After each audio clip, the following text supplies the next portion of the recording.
লাখ টাকা খরচ করে রড কিনলেন, সেরা সিমেন্ট কিনলেন, তবুও কয়েক বছর পর ছাদ বা বিমে ফাটল ধরল কেন জানেন? কারণ আপনি বালির গুরুত্ব দেননি। ঢালাইয়ের জন্য যে বালি ব্যবহার করছেন তার এফএম বা আকার কত? সাধারণ বালির চেয়ে ঢালাইয়ের বালি বা সিলেট স্যান্ড অবশ্যই মোটা হতে হবে, যার এফএম কমপক্ষে 2.5 হওয়া জরুরি। কেন এই মোটা বালি বা সিলেট স্যান্ড ব্যবহার করবেন? 1. এটি কংক্রিটের হাড্ডি বা কঙ্কাল হিসেবে কাজ করে। 2.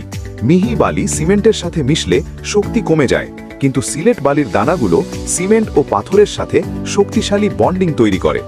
সোজা কথায়, এই বালি আপনার বিল্ডিংয়ের লোড ক্যাপাসিটি বা শক্তি প্রায় 15 থেকে 20% পর্যন্ত বাড়িয়ে দিতে পারে। চিনবেন কিভাবে? সিলেট স্যান্ড হাতে নিলে খসখসে লাগবে, দানাদার মনে হবে, পাউডারের মতো নয়। মনে রাখবেন, ছাদ, কলাম বা বিম যেখানে লোড বেশি, সেখানে লোকাল বালির সাথে মিক্স না করে 100% বা অন্তত 80% সিলেট স্যান্ড ব্যবহার করা বুদ্ধিমানের কাজ। সস্তা বালি ব্যবহার করবেন না, কারণ রড যদি শরীরের পেশি হয়, তবে এই 2.5 FM এর সিলেট বালি হলো হাড়ের জয়েন্ট। জয়েন্ট মজবুত না হলে শরীর দাঁড়াবে কিভাবে?